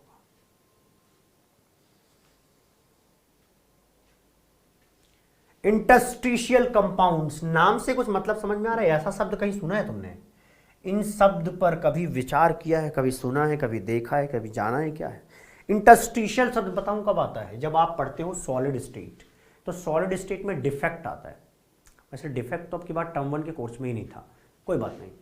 इंटरस्टिशियल शब्द तब आता है जब आप कार्बन फैमिली पढ़ते हो, ये होता है 11th में, जहां पे आपको बताया जाता है इंटरस्टिशियल कार्बाइड्स बनते हैं। अब शब्द से मतलब निकालो, इंटरस्टिशियल, इंटरस्टिशियल, इंटरस्टिशियल। इंटर मतलब ऐसे होता है कि जैसे दो लोगों के बीच में, तो जैसे मान लो एक लेयर है मेटल की, दूसरी लेयर है मेटल की, उन लेयर्स के बीच में थोड़ा मोड़ा जो गैप है, उस कैविटी में आकर के कुछ छोटे छोटे एटम फंस जाते हैं, रुक जाते हैं, रह जाते हैं, या नेचर उनको शरण दे देता है। तो इसको बोला जाता है ये पूरा कंपाउंड जिसमें मेटल का क्या है, लेयर है, बीच में कौन से लोग हैं, कुछ छोटे लोग हैं, जैसे कार्बन, हाइड्रोजन, नाइट्रोजन, ऐसे कुछ लोग आकर फंस जाते हैं। तो उन पूरे कंपाउंड्स को हम इंटरस्टिशियल कंपाउंड्स कहते हैं। अच्छा, ठीक है वेदांत जी, आगे बढ़ते हैं। Those compounds which are formed when small atoms are trapped inside the crystal lattice of the metal। यही कहानी तो मैंने बोली, कुछ अलग तो कह नहीं रहा हूं मैं तब से। अच्छा जी, अगला पढ़िए। They are usually non-stoichiometric। Non stoichiometric है भाई, फिक्स थोड़ी ना है। अब दो लेयर के बीच में 10 हाइड्रोजन भी हो सकते हैं, 4 हाइड्रोजन भी हो सकते हैं, 2 भी हो सकते हैं, तो वहां पे स्टोकियोमेट्री फिक्स नहीं है कि मेटल अगर 10 मेटल एटम है तो 5 हाइड्रोजन होगा, ऐसा कुछ फिक्स नहीं है, वो नॉन स्टोकियोमेट्रिक है। सिंपल है ना भाई, क्योंकि बीच में यहां पे इस तरीके से हो रहा होगा जी। अगला देखते हैं। हाँ, एग्जांपल के तौर पे टीआईसी, अब से यहां पे समझना, इसको बोलेंगे टाइटेनियम कार्बाइड है ये। टाइटेनियम की मान लो एक लेयर है, एक दूसरी लेयर है, उसके बीच में कार्बाइड आकर के क्या हो रहा है, फंस जा रहा है, तो उसको बोला जा रहा है इंटरस्टिशियल कार्बाइड। सेम तरीके से Mn4n Fe3H VH 0 पॉइंट, देख रहे हो क्या लिखा है 0.6, मतलब कि एक वैनेडियम एटम है तो यहां पर 0.56 जो होगा उतना हाइड्रोजन होगा। अरे परसेंटेज वाइज है यार, ऐसे सोचो कि 100 अगर वैनेडियम एटम्स हैं तो हाइड्रोजन कितना होगा 56, हाइड्रोजन कितने होंगे 56 होंगे, तो वो नॉन स्टोकियोमेट्रिक होता है। ठीक है जी, आगे आ जाते हैं।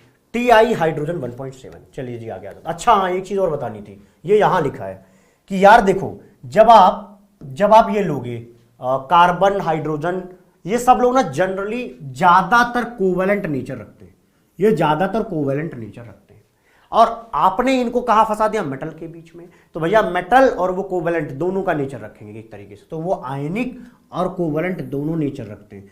या तो अगर आपसे पूछा जाए कि एक बात बताओ कि ये जो भाई साहब है टीआईसी, ये कैसा है, ये मतलब कोवेलेंट है, ये कोवेलेंट है या ये आयनिक है, तो तुम कहना इनमें दोनों में से ये कुछ भी नहीं है, ये दोनों में से कुछ भी नहीं है, इन दोनों का करैक्टर है इनके अंदर दो, लेकिन तुम एक को जस्टिफाई नहीं कर सकते, एक को बता नहीं सकते, नहीं यही है, मार्क नहीं लगा सकते।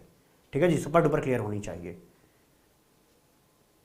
नहीं कुछ पढ़ने की जरूरत नहीं है, एनसीईआरटी पढ़ने की जरूरत नहीं है, मैं सुपर डुपर क्लियर कर रहा हूं। आपका जो एक नोट्स दिया गया थोड़ा बड़ा वाला जो, उसमें ईयर मेंशन है, ईयर वाइज उसको चेक कर लो, सुपर नोट दोहरा लो, लेक्चर देख लो, दैट्स इट, फाइनल, ऐसा ज़्यादा कुछ नहीं आता। रिडक्शन पोटेंशियल तो है ना कोर्स में? नहीं, शायद नहीं है, एक बार देख लो, मेरी समझ से तो नहीं है। और एक बात और बताऊं, रिडक्शन पोटेंशियल की खास बात, आपको इससे सवाल ही नहीं पूछा जाएगा, कारण बताता हूं। रिडक्शन पोटेंशियल कोई एक जनरल ट्रेंड ही नहीं होता, बहुत ही एब्रप्ट टर्न है और ट्रेंड है, और उस ट्रेंड को आपको याद नहीं करना होता, ना कोई पढ़ाता ना कोई समझाता है, बस आपको यह बताया जाता है कि बहुत ही फालतू सा आता है इसलिए उसको छोड़ देते हैं हम। ठीक है जी। जलील होते हुए भी चेहरों पर हंसी थी, महफिल में जो यारों की सजी थी, हैं मतलब भाई तेरा समझ, हंसी थी महफिल जो यारों, अच्छा महफिल जो यारों की सजी थी, वेरी वेरी गुड, बहुत सही। जलील होते हुए चेहरे भी, अबे जलील क्यों हो रहा था वहाँ पे, हैं उत्कर्ष ठाकुर, इसके जब कुछ और लिख, जलील बड़ा बेइज्जती लग रहा है। आजा आगे देखते हैं।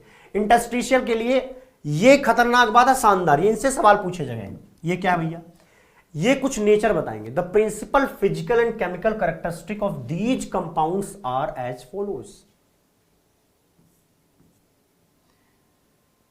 यहीं पर निपटा देते हैं भैया, सुनो। They have high melting point and higher than those of the pure metals. जैसे समझना, मान लो मेरे पास टाइटेनियम है, शुद्ध टाइटेनियम है, प्योर।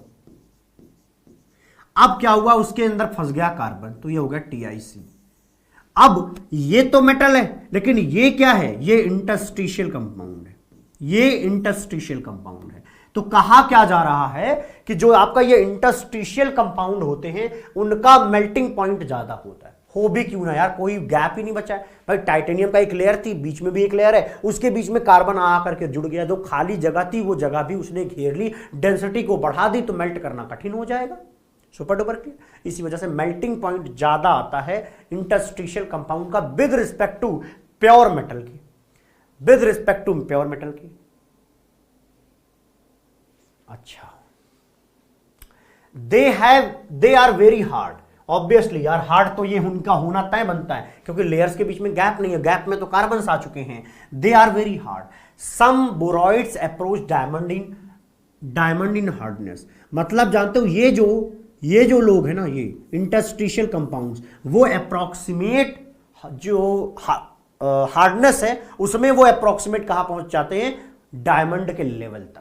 डायमंड जितना हार्ड होता है उसी के आसपास की हार्डनेस रखते हैं इंटरस्टिशियल कंपाउंड्स। बोलो भाई बात ठीक है क्या? बोलो भाई बात ठीक है क्या? यस।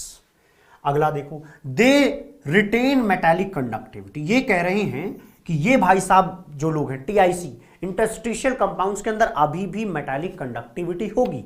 ऐसा नहीं होगा कि कार्बन के जाने के बाद, कार्बन के इंटरस्टिशियल स्पेस में जाने के बाद उनकी कंडक्टिविटी घट जाए, नहीं घटेगी, क्योंकि मेटल के क्लस्टर पे मेटल तो है ही है लेयर में, तो भैया उनकी कंडक्टिविटी तो बरकरार रहेगी, वो खत्म नहीं होने वाली है हाइड्रोजन, कार्बन और नाइट्रोजन के इंसर्ट होने के बाद। और they are chemically inert, they are chemically inert. ये जो होते हैं टीआईसी, ये केमिकली इनर्ट है। जितना पॉजिटिव चार्ज होगा उतना ही कार्बन ला करके उसको बैलेंस आउट कर देगा। बोलो बात ठीक है? ओके। हाँ, बोराइड्स पूछ रहे हैं। बोराइड्स का मतलब होता है बोरोन पे 3 नेगेटिव। मान लो ये किसी डी ब्लॉक एलिमेंट के साथ है। अगर ये भाई साहब किसी डी ब्लॉक एलिमेंट के साथ होंगे तो उनको कहा जाएगा मेटालिक बोरॉइड्स। ये इसकी बात की जा रही है। बोरॉइड का मतलब बोरॉन पे 3 नेगेटिव चार्ज। टंगस्टन यूज करना चाहिए सर, इंटरस्टिशियल टंगस्टन यूज करना चाहिए, समझ नहीं पा रहा हूं।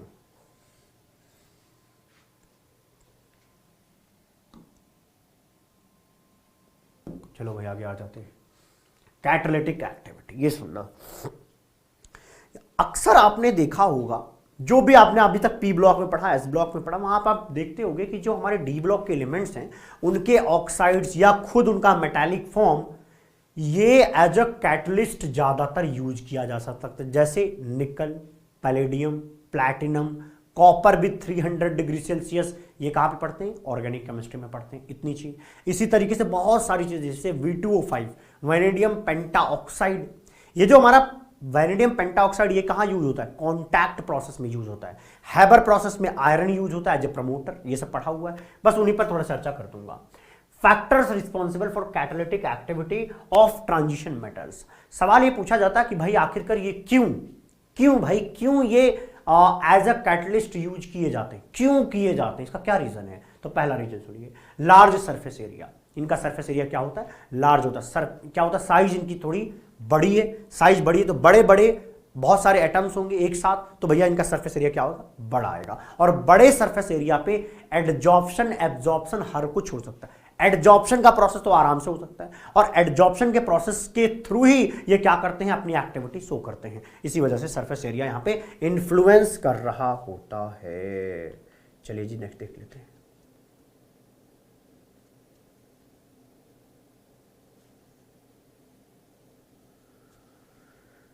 ओके, आगे देखते हैं। पहला है लार्ज सरफेस एरिया, दूसरा क्या है? Variable oxidation state. ये समझाता हूं।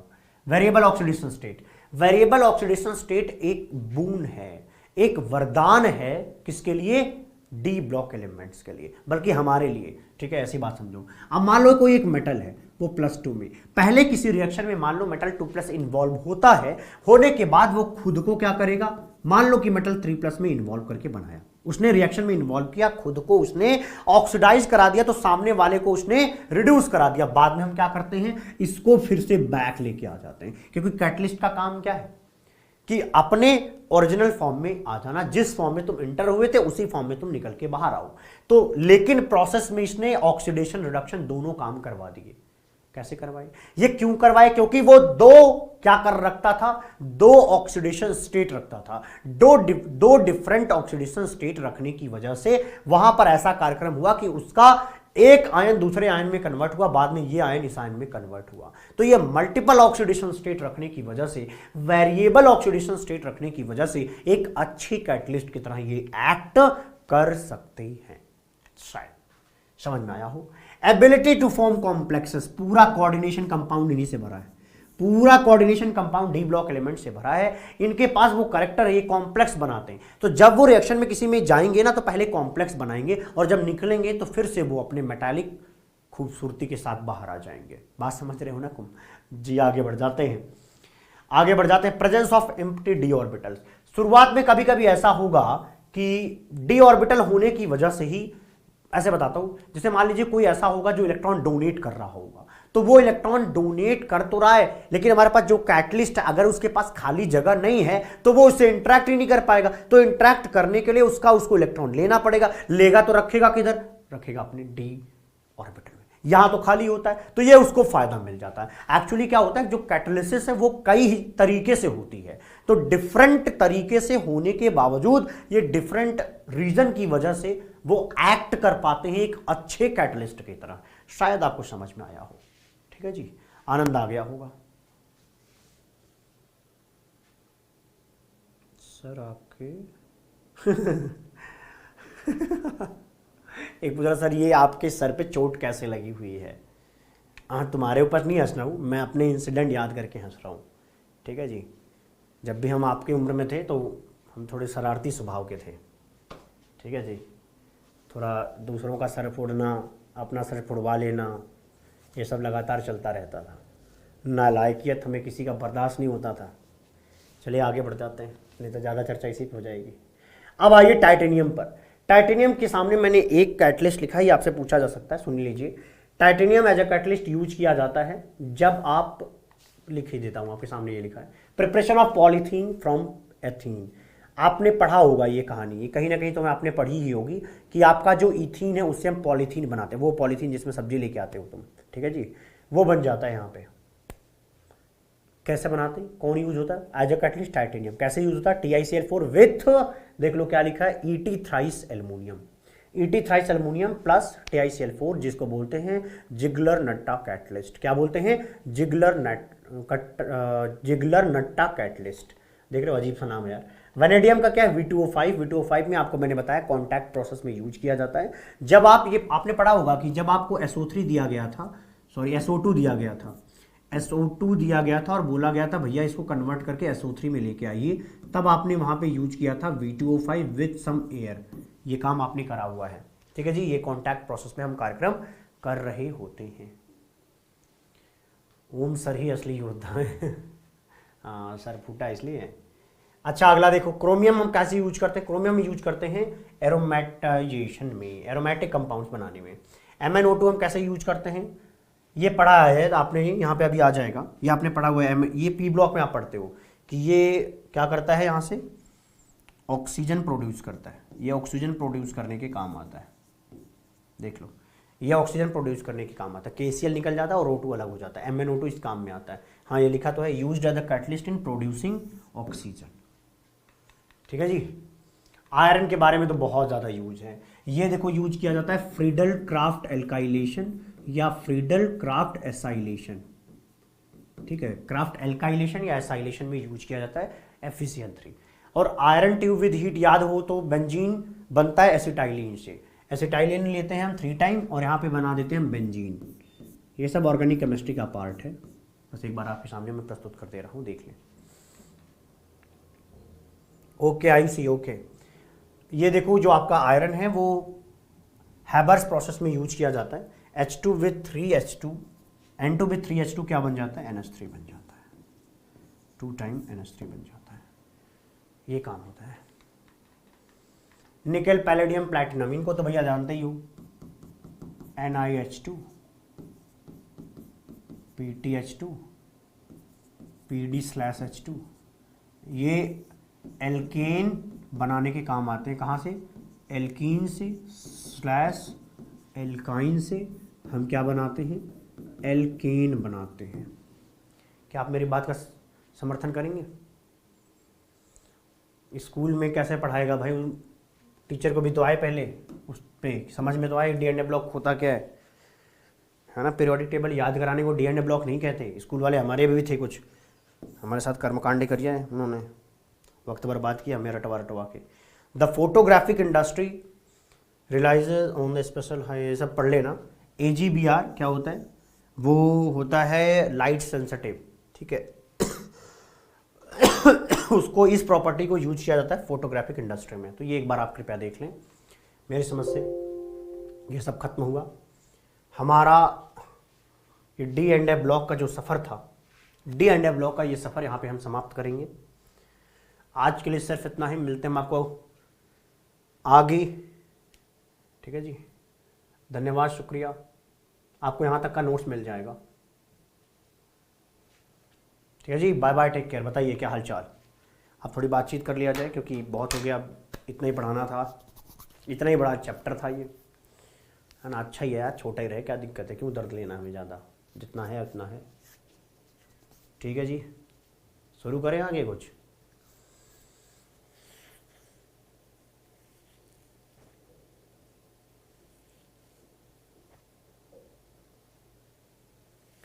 बताओ भाई।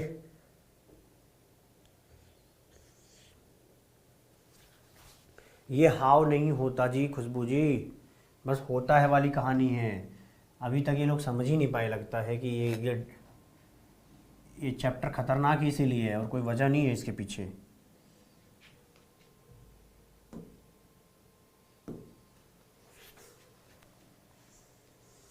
मैं आपको एक सवाल दे ही देता हूं ताकि आप करके समझ पाओ। आपसे पूछा जाएगा इनमें ज़्यादा स्टेबल कौन है, चलो बताओ। ज़्यादा स्टेबल कौन है? Thank you Priya, thank you. बताओ इनमें ज़्यादा स्टेबल कौन है?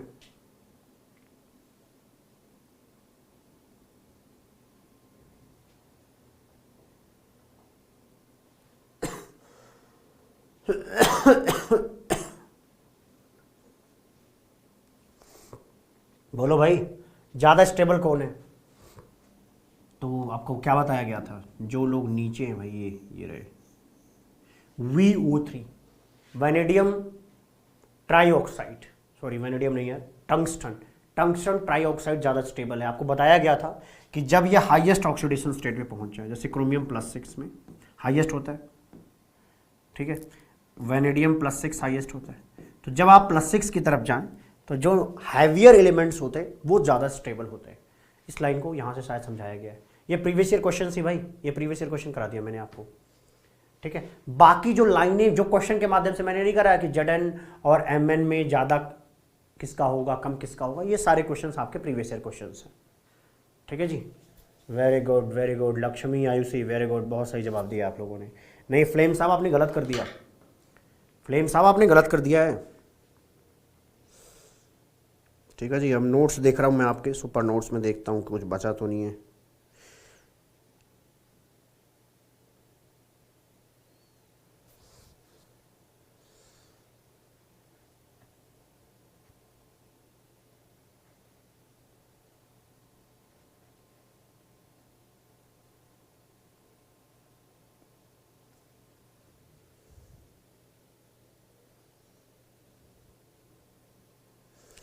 ऑक्साइड्स के बारे में थोड़ा सा है, अगर जानना चाहें तो बता देता हूँ। इसमें आप पढ़ लेना, कुछ ज़्यादा कठिन नहीं है, कुछ ज़्यादा कठिन नहीं, मैं समझा देता हूँ। देखो अगर ऑक्साइड्स की बात करें तो आपको पता है कि जो Mn है वो +7 बना सकता है। क्रोमियम, ये ऑक्सीडेशन स्टेट पढ़ाते वक्त मैंने बताया है, बस उसका यूज है, ये +6 बना सकता है मैक्सिमम। वैनेडियम +5 बना सकता है, ठीक। तो यहाँ पर इसका ऑक्सीडेशन स्टेट का देखेंगे तो कितना आएगा, Mn2O7 आएगा। क्रोमियम के देखेंगे तो CrO3 आएगा, और यहाँ पर आप देखेंगे तो V2O5 आएगा, V2O5 आएगा।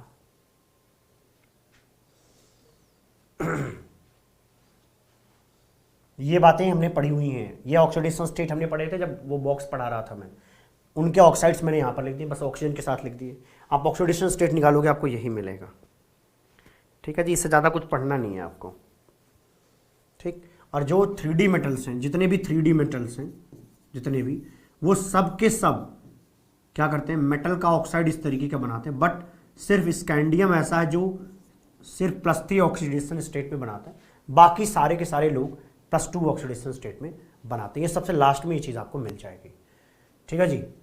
अरे लाइफ स्टोरी बहुत है, बहुत ज़्यादा है ना, इतने बहुत साल हो चुके हैं, बहुत सारा कार्यक्रम कर चुके हैं। मरियम पूछ रहे हैं कि सर एक सवाल का जवाब दीजिए। चलिए यहाँ पे मैं उनका जवाब बता देता हूँ। सवाल उन्होंने पूछा है कि सर एक बात बताओ, कॉपर+1, कॉपर 2+1, अगर इसको पानी में डाला जाए तो ज़्यादा स्टेबल कौन होगा?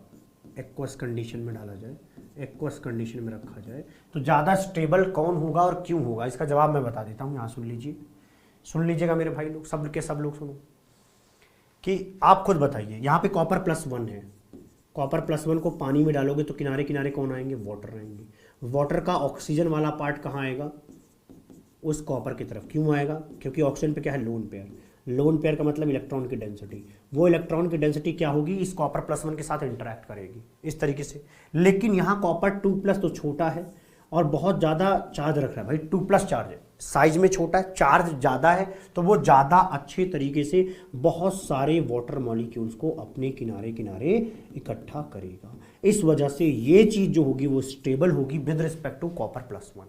तो ये कभी भी कोई पूछे कॉपर 2+ या +1 में एक्वस कंडीशन में ज़्यादा स्टेबल कौन है, तो भैया कॉपर 2+ है।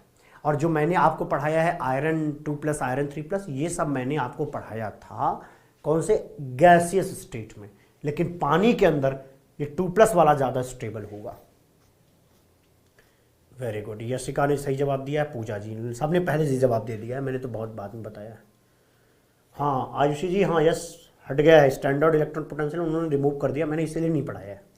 ठीक है जी, मिलते हैं अगली वीडियो में, तब तक के लिए खुश रहिए, प्रसन्न रहिए, आबाद रहिए, जिंदाबाद रहिए। बाय बाय, टेक केयर, रखते हैं अब, ठीक है, ओके।